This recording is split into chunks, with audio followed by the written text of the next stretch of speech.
मंगलमय मंगल करन मंगल रूप कबीर, ध्यान धरत नाशत सकल करम जनित अघपीर। अजर अमर त्रय काल सत्य जो अनंत चेतन, निज अनुभव से जान जात जो शांत तेज गण। निर्विकार निर्द्वंद सदा सर्वोपर सोई, तेहि पद दर्शक दिव्य रहन युत बोधक जो। ऐसे मुक्त स्वरूप जो श्री गुरुवर के चरण चित, शेष झुकावत दास जन्म मरण भय हरन हित। बोलिए सद्गुरु देव की जय। मुद मंगलमय संत समाज, आदरणीय धर्म प्रेमी बंधुओं, श्रद्धा मूर्ति देवियों, इस वसुंधरा में पलने वाले प्यारे प्यारे बच्चों, अभी की सभा परम पूज्य श्रद्धेय संत श्री ज्ञान साहब की श्रद्धांजलि सभा चल रही है। उनके व्यक्तित्व और कर्तृत्व पर हमारे सभी संतों के द्वारा बहुत सुंदर विचार हम लोग श्रवण किए। वे ऐसे महापुरुष हैं, व्यक्तित्व के महाधनी थे। सागर जैसी उनमें गहराई थी और सहनशीलता धरती के समान उनमें रही है। उनके व्यक्तित्व और कर्तृत्व पर जितना कहा जाए वो कम ही है।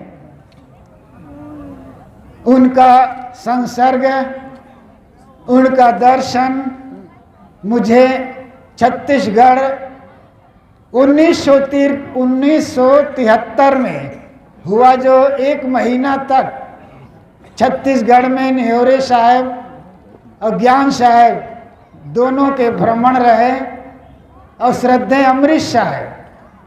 मुझे भी उस पावन अवसर में रहने का सौभाग्य मिला, एक महीना। उसके बाद सदगुरु अभिलाष साहब का दर्शन मिला, दीक्षा हुई। सन 1974 में सदगुरु राम सूरत साहब गए छत्तीसगढ़ और मैं उनके शरण में हो लिया।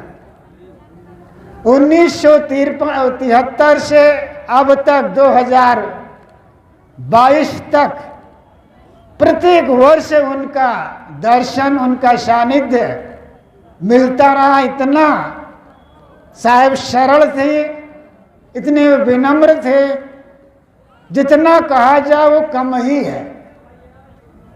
मैंने थोड़े वाक्यों में उनके विषय में कहा, वे सागर की तरह उनकी गहराई थी, उनका व्यक्तित्व और उनकी सहनशीलता थी धरती के समान। कभी उनमें उलझन नहीं देखा गया। समाज में विद्रोह भी आता है, साथियों में भी कुछ न कुछ उतार चढ़ाव आते हैं। इन सभी में वे महापुरुष ऐसे थे, सब में वे समता बनाए हुए रखे। और बैरी समाज, ये समझ लीजिए बड़हरा समाज का ही एक अंग है। सदगुरु निष्पक्ष साहेब, सदगुरु राम सूरत साहब को परम आराध्य और सदगुरु के रूप में उन्होंने स्वीकारा, और श्री ज्ञान साहब सदगुरु अभिलाष साहब को सदगुरु के रूप में स्वीकारा। उन्होंने कई बार उन्होंने सदगुरु कह करके संबोधन किया है। ये हमारा समाज, बैरी समाज, इलाहाबाद बड़हरा पारक सिद्धांत का एक अनोखा सिद्धांत है, और सब मिल करके ही ये जन समाज के कल्याण कर रहे हैं। अधिकतम महापुरुष इस धरती में नहीं रह गए, न सदगुरु राम सूरत साहब रह गए, सदगुरु निष्पक्ष साहब नहीं रह गए, सदगुरु अभिलाष साहब नहीं रह गए, न श्री ज्ञान साहब का पार्थिव शरीर नहीं रह गए। लेकिन एक बात है, उनका पार्थिव शरीर हम लोग के बीच नहीं है, लेकिन वे महापुरुष का जो कर्तृत्व व्यक्तित्व है, जो उन्होंने जीवन जिया है, वो कभी मर नहीं सकते, वो सदैव अमर रहेंगे। संत मरे क्या रोइए, जो अपनों घर जाए, रोए साकट बापुरा, जो हाटो हाट बिका है। संत कभी नहीं मरते हैं, गुरु कभी नहीं मरते हैं। गुरु सदैव अमर है, संत सदैव अमर है, कबीर साहब सदैव अमर रहेंगे। जब तक चांद सूरज रहेंगे तब तक कबीर साहब जिंदा रहेंगे, उनके विचार, अभिलाष साहब का विचार जिंदा रहेंगे, निष्पक्ष साहब का विचार जिंदा रहेंगे, श्रद्धेय संत श्री ज्ञान साहब का विचार जिंदा रहेंगे। उनकी श्रद्धांजलि में सभी संतों ने अपनी समझ के अनुसार श्रद्धांजलि समर्पित किया, और मेरे लिए भी संकेत मिला है, तो मैं आपके बीच सूरज को दीपक क्या दिखाऊं। मैं यही चाहता हूं कि जो उन्होंने रास्ता चल के दिखाया है, ज्ञान में उन्होंने जिया है, ज्ञान में जिया है, मैं उनके ज्ञान से उनकी रहनी में जीऊं, यही मेरे लिए या उनके लिए श्रद्धांजलि समर्पित होगी। आइए कुछ मिनट मैं सदगुरु कबीर साहब की वाणी के आधार पर चर्चा करना चाहूँगा, जो प्राय आप लोग इस सभा से वो साखी आप लोगों ने सुनी है। आइए मैं उन्हीं साखी को मैं दोहरा रहा हूँ। कबीर साहब ने कहा है, पोथी पढ़ पढ़ जग मुआ, पंडित भया न कोय, ढाई आखर प्रेम का पढ़े सु पंडित होय। प्रेम पाठ का चोलना, पहिर कबीरु नाच, पानिब दिन नो ताश को, जो तन मन बोले साच। सदगुरु कबीर पहली साखी में वो कहते हैं, पोथी पढ़ पढ़ करके जगत के लोग मर गए, लेकिन पंडित नहीं हुआ। और ये वचन कहाँ वे कह रहे हैं? काशी, जहाँ विद्या का केंद्र माना जाता है। आज भी वहाँ 4 महाविश्वविद्यालय हैं बनारस काशी में, विद्या की नगरी कही जाती है। और जिस समय कबीर साहब का प्रादुर्भाव हुआ, उस समय तो काशी अपनी जगह पे चमक रही थी, और कबीर साहब का जन्म वहीं होते हैं। और ये भी आश्चर्य है, उनके जन्म के विषय में भी संदिग्ध है,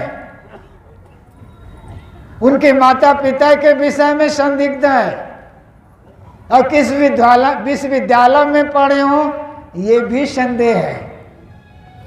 लेकिन वे अदना, वे महापुरुष कभी वे डरते नहीं हैं, डरना वे नहीं जानते। वे निर्भय होकर के जो कहना चाहते हैं वो कहते हैं। ये आश्चर्य है। इस संदर्भ में सदगुरु अभिलाष साहब कहते हैं, धर्म नाम पर झूठी महिमा फैलाने वालों को, पूजा के बल पर जनता के दुख हरने वालों को, बख्शा नहीं जोर फटकारा ललकारा दम्भों को, पाखंडों की भित्त गिराई मिथ्या के कम्मों को, बड़े बड़े गद्दीधारी को जो डरना नहीं जाना, जिसने सत्य सार के कहने में भय कभी न माना।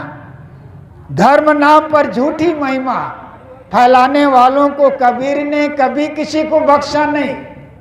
जो कहा फटकार के कहा और जोश से कहा। आश्चर्य होता है, इतिहास हमारे सामने है। सुकरात को जहर दिया गया, यूनान के महान दार्शनिक सत्ता ने उस समय उन्हें जहर दिया गया, और ईसा मसीह को क्रॉस पे चढ़ा दिया गया। क्रॉस कैसे होता है? लकड़ी के तख्ता में उन्हें सुला दिया जाता है, जेली को कांटे की टोपी उसके सिर पे पहना दी जाती है, दोनों हाथ में कील ठोंक दिए गए, दोनों पैर में कील ठोंक दिए गए, और छाती पे कील ठोंक दिए गए।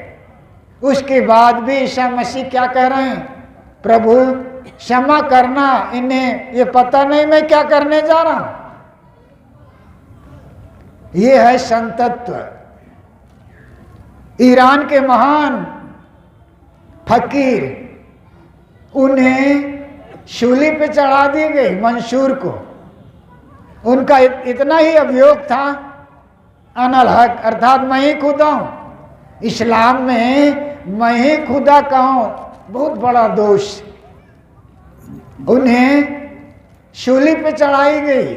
शूली पे चढ़ाने के पूर्व दोनों आंख निकलवा लिए गए, दोनों पैर कटवा दिए गए, दोनों हाथ कटवा दिए गए, लेकिन वे अनल हक कहना छोड़ा नहीं। और कबीर साहब 15वीं शताब्दी में हुए, जहां सिकंदर लोदी का शासन, और उस समय वो गरज करके वे कहते हैं, भूला बे अमक ना दाना, जिन हरदम रामाई न जाना, बरबस आनी गाय पचारी, गरा काट जीव आप लिया, जियत जीव मुर्दा करी डारे, ताको कहता लाल हुआ, जाई मांस को पाक कहत है, ताकि उत्पत्ति सुन भाई, रजो वीर से मांस उपानी सो मांस न पाकी तुम खाई, अपनी देख कत नहीं अहमक कहा तुम्हारो बड़न किया, उसकी खून तुम्हारी गर्दन जिन तुमको उपदेश दिया, शाही गई सफेदी आई, दिल सफेद अजहू न हुआ, रोजा बांग नमाज क्या कीजिए, हुजरे भीतर पैठ मुआ, पंडित वेद पुराण पढ़े सब मुसलमान कुराना, कहें कबीर दो गए नरक में, जिन हरदम रामाई न जाना। एक ही पंक्ति को लो, भूला बे अमक नादाना, कबीर साहब कहते है भूला है तुक्ष नादान, जो हरदम में जो राम बोल रहा है उसकी पहचान तुम्हें नहीं है। बलात् जबरदस्ती देवता के नाम पर, खुदा के नाम पर बकरे और मुर्गे बलि या कुर्बानी देते हो। पंडितों को भी वो नहीं छोड़ते हैं। संतो पाड़े निरपुन कसाई, बकरा मार भैंसा पर धावे, दिल में दर्द आई, करे स्नान तिलक दे बैठे, विदिशो देव पुजाई। लंबा पद है, सीधे सीधे वो फटकार लगाते हैं। संतो देखकर जग बौराना, साच कहो तो मारन धावे, झूठे जगपतियाना, नेमी देखा धर्मी देखा, अपराध करे स्नाना। लंबा पद है, सीधे सीधे हुए, किसी को छोड़ते नहीं। इतना दो टुक भाषा में कहते हैं। एक इतिहासकार ने लिखा है कि 119 वर्ष कुछ महीने उसका धड़ पे सर कैसा बना रहा नामुमकिन। इतना तेज कहना, इतना जोर से कहना, और काशी में कहना जहाँ विद्या का केंद्र माना जाता है। साहब कहते हैं पोथी पढ़ पढ़ के लोग मर गए लेकिन पंडित नहीं हुआ। ये पंडित कहे जाने वाले, अगर कोई शूद्र कहे जाने वाले के अगर छू जाए कपड़ा, तो यहाँ तक लिखा गया विधान है कि कपड़ा के सहित स्नान करना चाहिए। कबीर साहब बेमुरव्वत वो फटकारते हुए क्या कहते हैं कि और के छिए ले तो हो सींचा, तुमसो कहो कौन है नीचा। और के छू लेने मात्र से और पवित्र करते हो, पानी झूठा ढकोसला करते हो, हम पवित्र पवित्र कह करके। तुमसे कहो कौन है नीचा, तुमसे बड़ा नीच कौन। इतना खरा कहना उस जमाने में कहना। आइए मैं अपना जो विषय उठाया है उस पर मैं कहना चाहूँगा। साहब कहते हैं पोथी पढ़ पढ़ के तुम मर गए लेकिन पंडित नहीं हुआ। जो ढाई आखर प्रेम को जो पढ़ लेता है वो पंडित हो जाता है। ये ढाई आखर प्रेम क्या है? केवल अक्षर मात्र को रट लेने मात्र से प्रेम नहीं फलता है,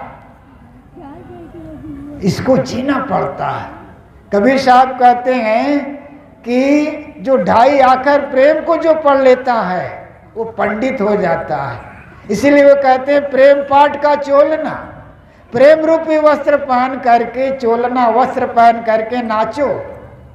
पानी दिन हो ताश को जो तनमन बोले साज। ये विश्व सत्ता उन्हें चमक देती है जो तन और मन और वचन से जो सच्चे होते हैं। जो तन और मन से जो सच्चे होते हैं उन्हें ये विश्व सत्ता चमक देती है। सदगुरु कबीर साहब का प्रेम मनुष्य ही नहीं, प्राणी मात्र के प्रति उनका प्रेम है। प्रेम में वास्तव में स्वर्ग है।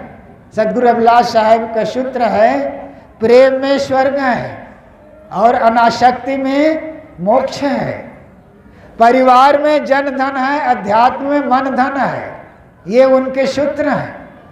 वास्तव में प्रेम में ही स्वर्ग है, प्रेम में ही जन्नत है। जिस परिवार में आपस में प्रेम है तो निश्चित है घर में जन्नत है, घर में स्वर्ग है।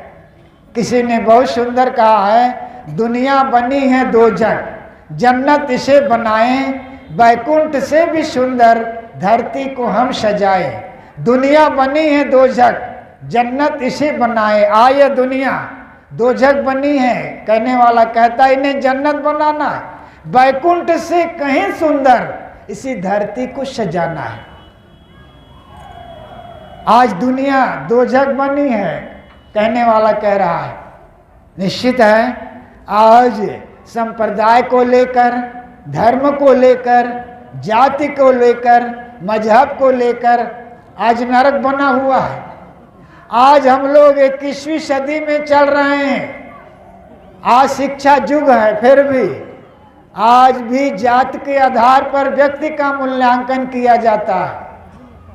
अब हमारे ऋषियों ने क्या कहा, मनुर्भव जन्यम दिव्यम जन्म, मनुष्य बनो अब दिव्य जनमानस पैदा करो। कृतेन ही भवेदार्यो ना धनेन विद्या, धन और विद्या से व्यक्ति आर्य अर्थात श्रेष्ठ नहीं होता, किंतु दिव्य ज्ञान और दिव्य आचरण से मनुष्य होता है, आर्य होता है। वेद व्यास जी कहाँ पैदा हुए सबको पता है। गुरु वशिष्ठ कहाँ पैदा हुए सबको पता है। ऋग्वेद में शाप मंत्र आता है, उतास मैत्रा वर्णो वशिष्ठो उर्वश्या, मित्र वरुण और उर्वशी वेश्या से गुरु वशिष्ठ पैदा हुए और राम के गुरुदेव हुए। उनके पुत्र कौन, शक्ति, और शक्ति के पुत्र कौन, पराशर, पराशर के पुत्र कौन, वेद व्यास, और वेद व्यास का वंशज कौरव पांडव। व्यक्ति का मूल्यांकन जाति से नहीं किंतु दिव्य ज्ञान और दिव्य आचरण से है। सदगुरु कबीर कहते हैं, सदगुरु अभिलाष साहब कहते हैं, प्रेम में स्वर्ग है। आज संप्रदाय और जात को लेकर आज भी तलवार खींच जाती है। इसलिए मानव में प्रेम, मनुष्य में प्रेम, प्राणियों में प्रेम, निश्चित है हमारा समाज स्वर्ग हो जाएगा। कम से कम अपने घर में तो जन्नत उतारो, कम से कम अपना परिवार में तो स्वर्ग उतारो। आज भाई और भाई में प्रेम घटता जा रहा है, पिता और पुत्र में प्रेम घटता जा रहा है, पड़ोसी पड़ोसी में प्रेम घटता जा रहा है, और यहाँ तक पति और पत्नी में प्रेम घटता जा रहा है, और सास बहू में, देवरान जेठान में, पड़ोसन पड़ोसन में प्रेम घटता जा रहा है। आज विज्ञान ने देश काल की दूरी घटा दी है, विज्ञान ने देश काल की दूरी को घटा दिया, लेकिन आश्चर्य होता है आज आदमी आदमी का दिल नहीं मिल रहा है, आदमी आदमी का दिल नहीं मिल रहा है। और तो आश्चर्य है, पति और पत्नी का दिल नहीं मिल रहा है। पति और पत्नी का संबंध कितना घनिष्ठ होता है, लेकिन आज पति और पत्नी का दिल नहीं मिल रहा है, सास और बहू का दिल नहीं मिल रहा है, देरान और जेठान का दिल नहीं मिल रहा है, पड़ोसन पड़ोसन का दिल नहीं मिल रहा है। इसलिए आज दिल का दौरा भी तेजी से बढ़ रहा है। अगर दिल के दौरा को बंद करना है तो आपस में प्रेम बढ़ाएं, दिल का दौरा दूर करें। पति और पत्नी का रिश्ता कितना घनिष्ठ होता है। ऋषियों ने क्या कहा है, विवाह विशिष्टम बहनम, विशिष्ट ढंग से एक दूसरे को लेके चलना, सहारा देना, ये विवाह का अर्थ होता है। लेकिन आज नई पीढ़ी में क्या हो रहा है, इसलिए बैंकरों ने अर्थ उलट दिया। क्या अर्थ उल्टा? विवाह। पहले क्या होता है? वाह वाह, बीच में आ, अंत में तवा। वाकई में यही है विवाह। जब पहली बार दंपति आती है ना, तब मित्र मंडली पूछती है, भाई साहब भाभी कैसी? तब मित्र कहता है, यार ना पूछो, वो तो चंद्रमुखी चंद्रमुखी। दूसरे साल मित्र मंडली फिर पूछती है, यार भाभी कैसी? तो मित्र कहता है, यार ना पूछो, वो तो हो गई सूर्यमुखी। तीसरे साल पुनः मंडलियों ने पूछा, भाभी कैसी? तो मित्र कहता है, यार ना पूछो, वो तो हो गई ज्वालामुखी। बहनों से निवेदन है, ज्वालामुखी न बने, ना सूर्यमुखी बने, चंद्रमुखी बन करके घर में स्वर्ग उतारे। एक नीतिकार ने लिखा है, नारियों को चाहिए संतान को संपन्न बनाने के लिए वे लक्ष्मी का रूप धारण करें।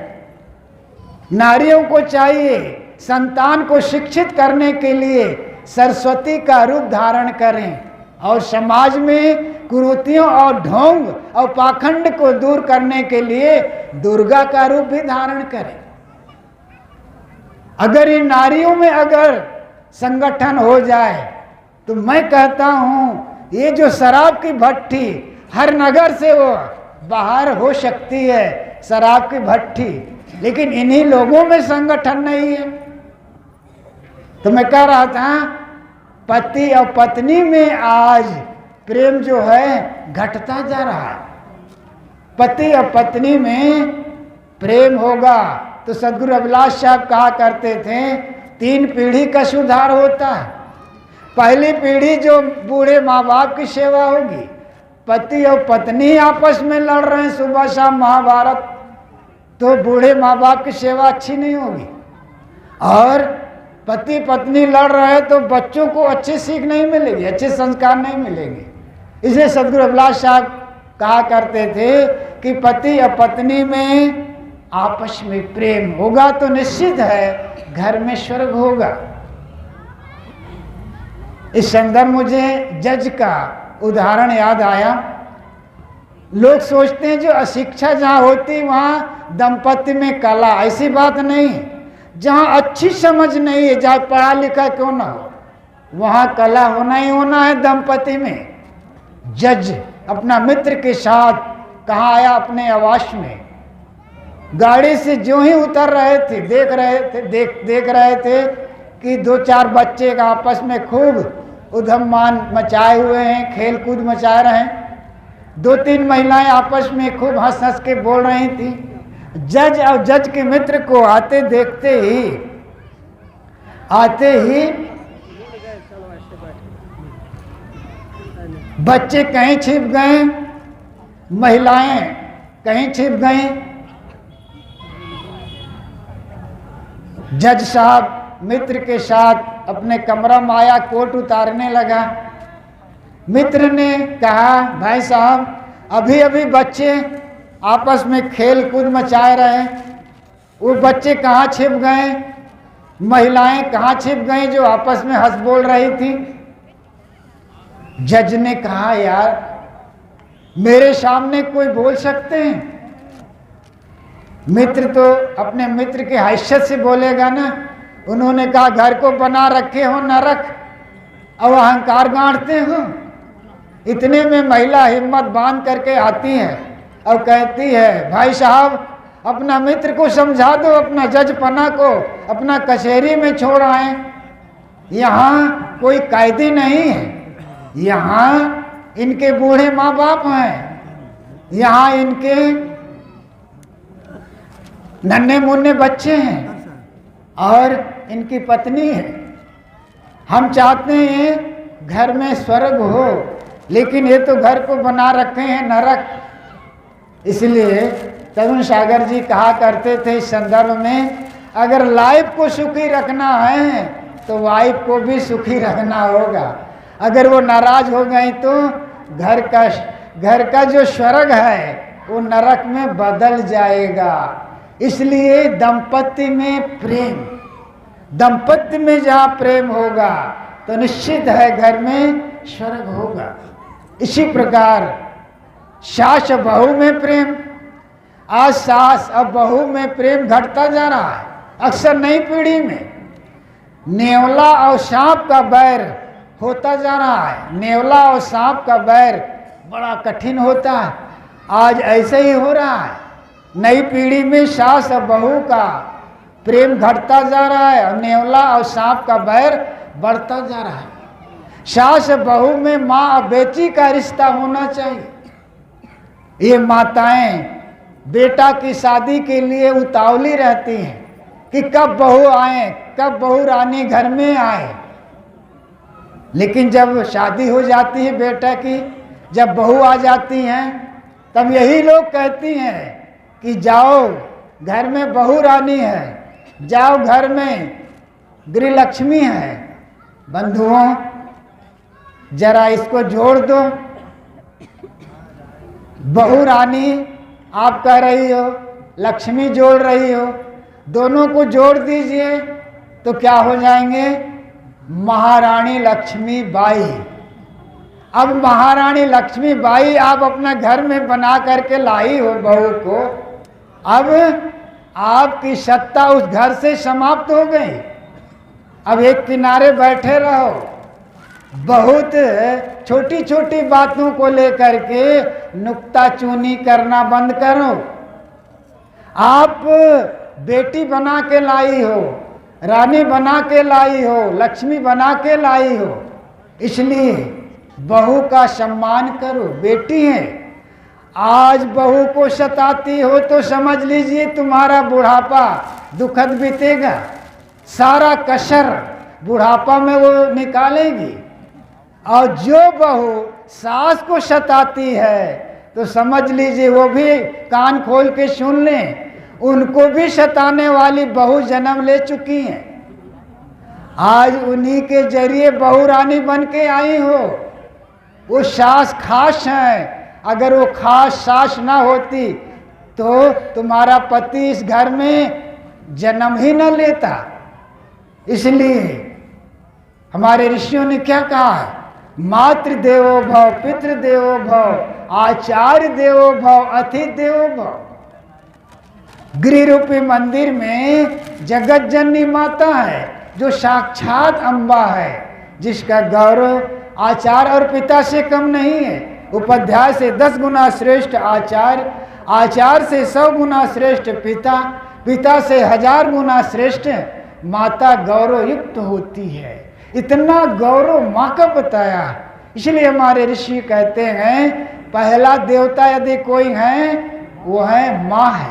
इसलिए मातृ देवो भव, पहला देवता घर में माँ ही है। इसीलिए ऋषि कहते हैं इस गृह रूपी मंदिर में जगत जननी माता है जो साक्षात अम्बा है, जिसका गौरव आचार्य और पिता से कम नहीं है। उपाध्याय से 10 गुना श्रेष्ठ आचार्य, आचार्य से 100 गुना श्रेष्ठ पिता, पिता से 1000 गुना श्रेष्ठ माता गौरव युक्त होती है। इतना गौरव माँ का बताया। सर्व तीर्थमय माता, सर्व देवमय पिता।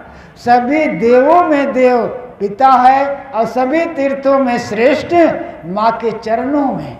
इतना गौरव माँ का बताया गया है। इसलिए पहला देवता माँ है। लेकिन आज अगर बहू अगर सास को सताती है, बात बात में वो ठोकर देती है, तो समझ लीजिए कि उनको भी सताने वाली पैदा हो चुकी है। ये दुनिया अदलू बदलू की चीज है। और जो सास बहू को सताती है तो समझ लीजिए उनको भी बुढ़ापा में दुख भोगना पड़ेगा। इसलिए सताना नहीं है, सहयोग देना है। अब प्रेम की गंगा घर में बहाना है। किसी नीतकार ने लिखा अगर स्वर्ग उतारना है तो उन्होंने बहुत बढ़िया संदर्भ दिया। बहू को चाहिए गूंगी और सास को चाहिए बाहरी। घर में अपने आप जन्नत, घर में अपने आप स्वर्ग हो जाएगा। इसलिए सास बहू में माँ और बेटी का रिश्ता होना चाहिए। और देवरान और जेठान में आपस में प्रेम, इस प्रकार अगर प्रेम की गंगा घर में बहती है तो निश्चित है घर में स्वर्ग होगा। और भाई भाई में प्रेम, आज हम भगवान राम को पूजते हैं, लेकिन भगवान राम का जो आदर्श है उसको अपने जीवन में नहीं उतारते। आज घर घर में महाभारत, घर घर रामायण पढ़ी जाती है, लेकिन घर घर महाभारत। क्या हम राम को अपना आदर्श मानते हैं? प्रातः काल उठ कर रघुनाथा, और मात पिता गुरु ना वही माता। ये राम के बहुत बड़ा आदर्श है। वे प्रातः काल उठ करके माता पिता के चरणों में सिर झुकाते हैं, ये बहुत बड़ा उनका आदर्श है। आज घर घर रामायण पढ़ी जाती है, अखंड रामायण का पाठ चलता है, अखंड कीर्तन चलता है, लेकिन आज राम का आदर्श आज घर घर से हट रहे हैं, समाज से हटते जा रहे हैं। इसीलिए किसी बैंककार ने लिखा, आज क्या हो रहा है, हरे राम हरे हरे बकरे मुर्गे घरे घरे, हरे राम हरे हरे बकरे मुर्गे घरे घरे, राधे श्याम दो दो वनडे सुबह शाम, रोजा रहे रोज रोज और मुर्गी मुर्गा मारे खोज खोज, सिया राम मैं सब जग जानी, और बेचे दूध मिला वही पानी, रघुपति राघव राजा राम, पता न पावे सीताराम, 1 महीना बोले बम 11 महीना तौले कम। कुछ लोग मंदिर में, मस्जिद में, गिरजाघर में, सत्संग में इसलिए आते हैं मन को बदलने के लिए, और कुछ लोग आते हैं जूता और चप्पल बदलने के लिए। ऐसे लोगों की भक्ति को क्या कहा जाए?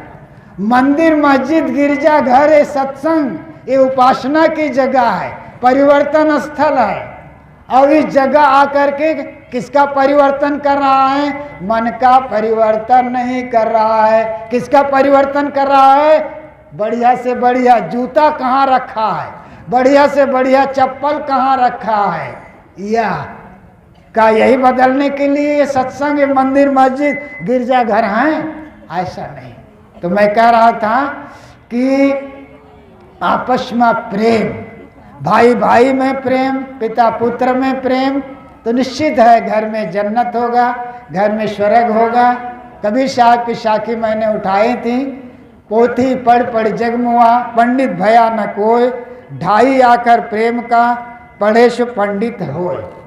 प्रेम पाठ का चोलना, पहिर कबीर नाच, पानिब दिन हो ताश को, जो तन मन बोले साच। इन्हीं शब्दों के साथ अपनी वाणी को विराम। अब आप सबको धन्यवाद। बोलिए सदगुरु कबीर साहेब की, संत समाज की, भक्त समाज की।